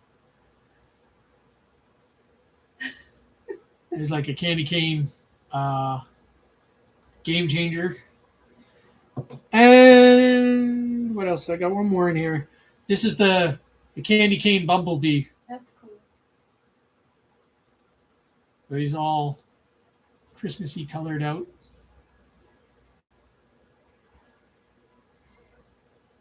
Yes, Jody likes Christmas. Yeah, I like Christmas. I like Christmas. That is the ultimate pun, the beetle fly. Yep. Absolutely, you was. So yeah, I just tie some crazy things once in a while, just for no reason. I I know some of you have probably seen this.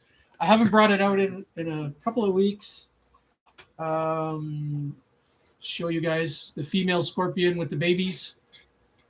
Oh, Rob asked, I don't know for what, maybe the last one. How did you get the legs? How do you get the legs? Broom bristles for most of those little beetles and stuff and the mayflies. I use the broom bristles. So that's my female scorpion, guys.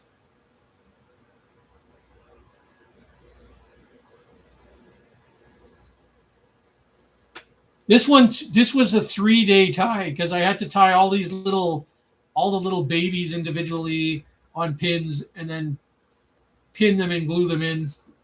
So that was a cool one. And then here's my other scorpion. Are you using resin for those? Not at the time. I didn't. No, you know what? not When at that time. when I tied them, I didn't even have resin. No. So I used basically rubber glove. So I wrapped them all the parts, like I formed the claws and everything in rubber glove and the tails. And the legs are, I think I did on a thin wire. And yeah. And the tail and the legs are thin wire. And then I did this one.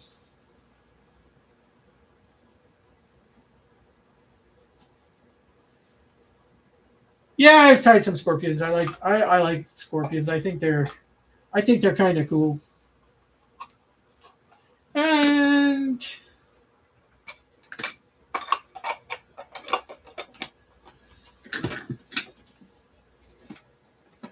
I tied some like really silly things too. Like I don't know if you guys ever seen the movie what's that movie? The Labyrinth. It's like a puppet movie from Disney that Jim Henson did. Well, I tied the little worm from that movie. Hello. Did you say hello? No, I said hello. But it's okay. Come on in and meet the missus. So that's the little wormy from the Labyrinth.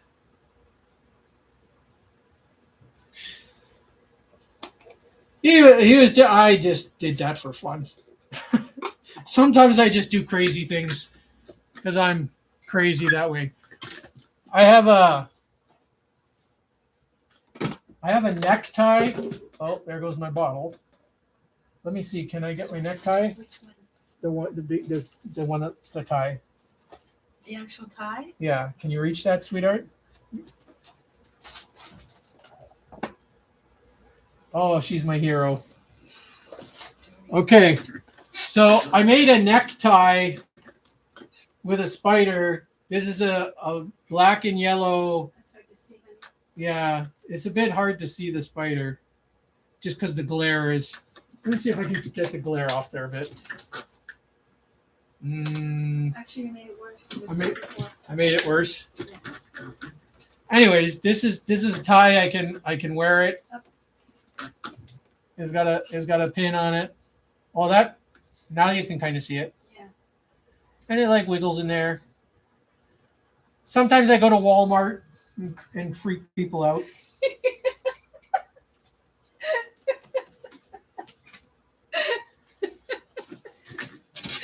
Your boy the Superfly. I'm crazy like that. You are.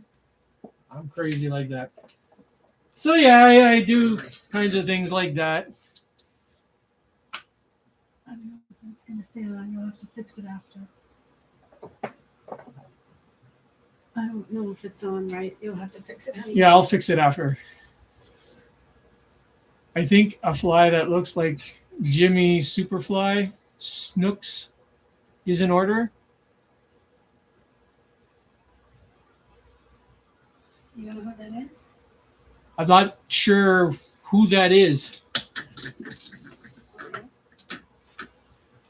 I'm not sure who that is. I have.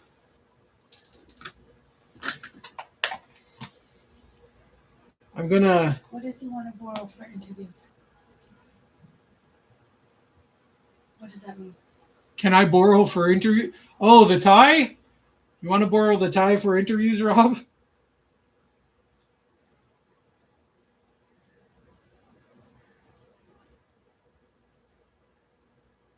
Absolutely. So here's the bald eagle I tied. He said, yeah. David Bowie movie. That's it.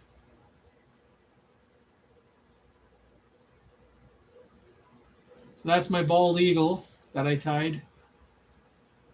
For all my American friends from the US of A, I know you guys love your bald eagles.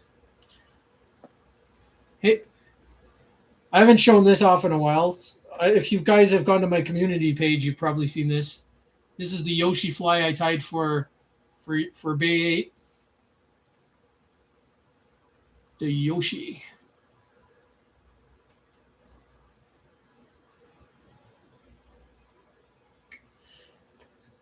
I'm still trying to figure out how I can send it. I want to send him that. There's a few flies I want to send to you guys. He's feeling nauseous. Okay, Jared. You feel better, buddy. We're praying for you that this gets under control. We love you, man.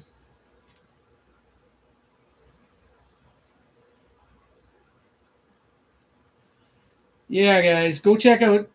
Well, you guys all know Jared. Everybody in here, but when I pitch you guys, it's not as much for the people who are here, but the people who watch after, because I know sometimes people who weren't in the chats watch. So when I support you guys and shout you guys out and pitch you guys, it's because I want people to go and check you guys out who may not have seen. So I don't know if you guys seen this hopper. This is the R2G 2,000 subscriber hopper.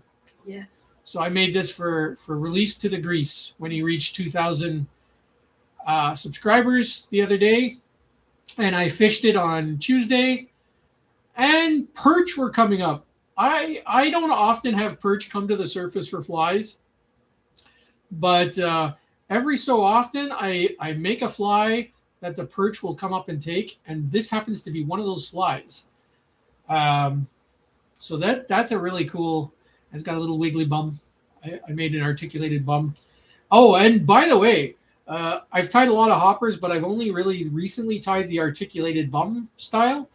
This one is really cool because it actually helps keel that fly evenly in the water. So it actually looks more like that fly is kicking in the water, and it sits up really straight. So this is a really cool hopper. And anybody who didn't see Tuesday's video, this fly, the copper Papa popper I made for Papa, fishing with Papa, this fly is also caught lots of perch on it. The perch were coming up and just annihilating this. And they were big perch too. So I was like, what? Because I was thinking this was a rock bass or a largemouth. No. It was a perch killer. So that's cool. So yeah, guys, that's a tour of the flies. Oh, I do have one more fly to show you too. This fly here, this is what I call the gray ghost. This is not meant to be like the gray ghost that you guys are talking about, streamer, but it is a game changer streamer. It's kind of, I put the lip on it so that it swims like a Rapella. It's got a popper head, so it would be kind of like a popper changer. But so it's a cross between those two things, a popper changer and a game like a Rapella changer. Anyways, this fly with it's got, when it gets wet, it's got the metallic opal underbody and the gray feathers and the sparkle flash in it. This fly here is just a bass magnet. I've caught so many largemouth and smallmouth bass on this, you wouldn't believe it. They just love this fly. And I've caught perch and other panfish, but you guys know the superfly likes smallmouth bass and largemouth bass. So this is a bass magnet, this fly right here for sure. One of these days I'm going to tie this for you guys because it's really, really cool. It's what, 1, 2, 3, 4 segments, so 4 spines long, about the length of your finger, and really, really cool fly.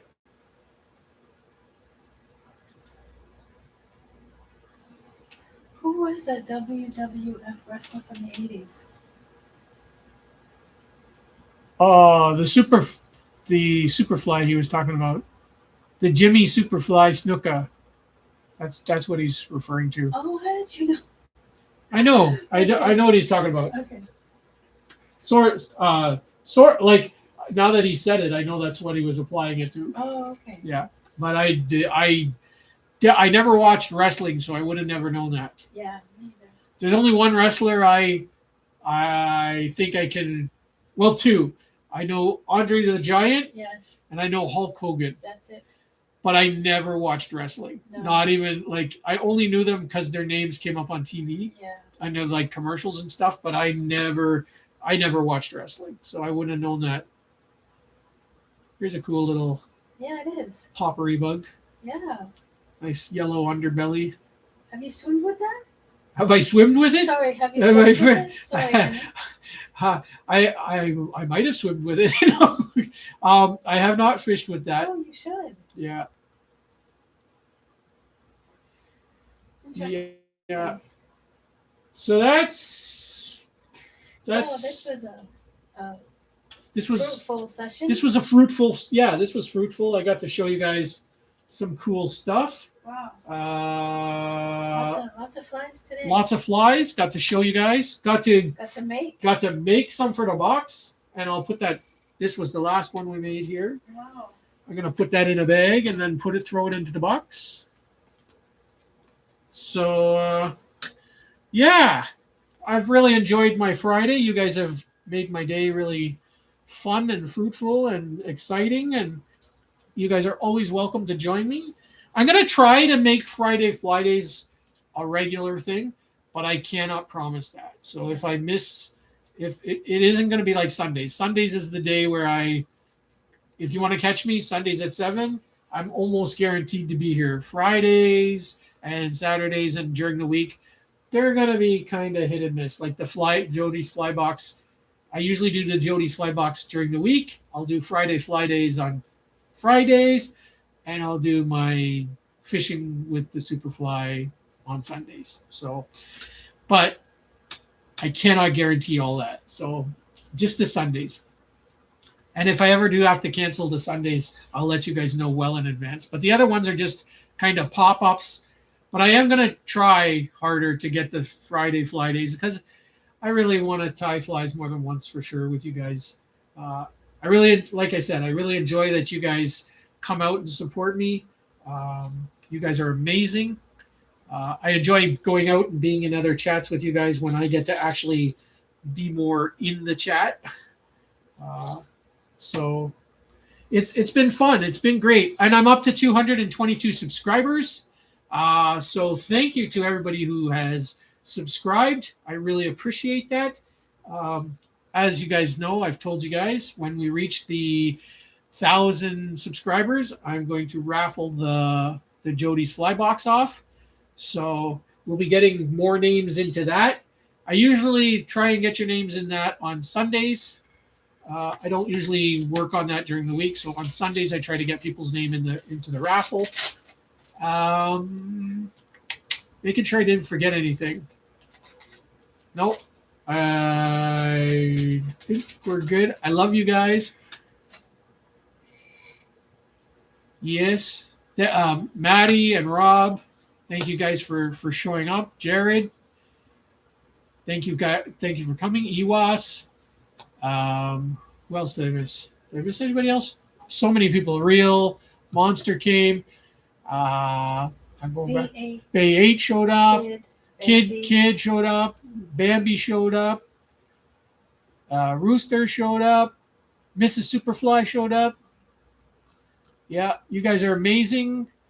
Yeah, just all of you. And sorry about the no sound. I don't know why I don't know why it's being funky. I have to thanks for the laughs. Oh, you're welcome. You're welcome, guys. We get all crazy in here. Yeah, Mom was here.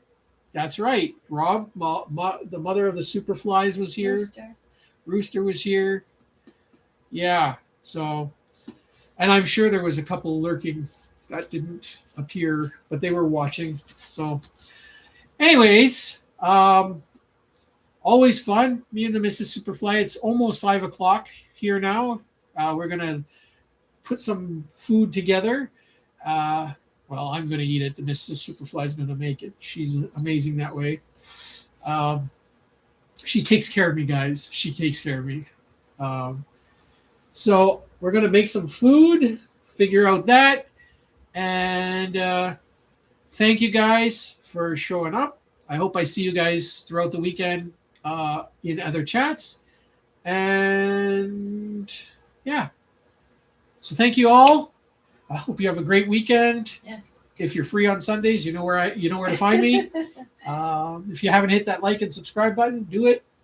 I promise you'll be part of the family, and you won't be sorry. And if we get to that 100,000 subscribers before YouTube blows up, I have a feeling YouTube's going to blow up. So hopefully we get there before YouTube blows up. I would like a play button. I don't want to be monetized, so nobody needs to send me any money or gifts or any kind of support like that. I won't be part of the monetization program if they offer it to me. But I as of now, the rules say I can still get a play button if I get the 100,000 subscribers. So that is my dream, and I want to have 100,000 friends in my family. So I hope you guys stick with me. The last week, my subscriber count has gone 123, 122, 123. Oh, sorry. It was 123 today. 2. It was 123 today. And then it went down to 122. So You it's mean been going up 222. 223. Yeah, 220. Sorry. Yes. Good thing the wife keeps me on track because I just babbling now. Yeah. But yeah, it's been 220, 223, Yeah. 222, Yeah. 223, 2. So I don't know who keeps subscribing and unsubscribing, subscribing and unsubscribing, but yeah, I probably wouldn't notice if I had like 500 subscribers or 1,000 subscribers or something. But at 200 subscribers, I notice. Trust me. I try not to focus on it, but so yeah, hit that like, subscribe button. Stay with me if you can, or if you wish to. I love you guys. I really do. You guys are amazing, and if you stick with me, you will be appreciated here. Trust me.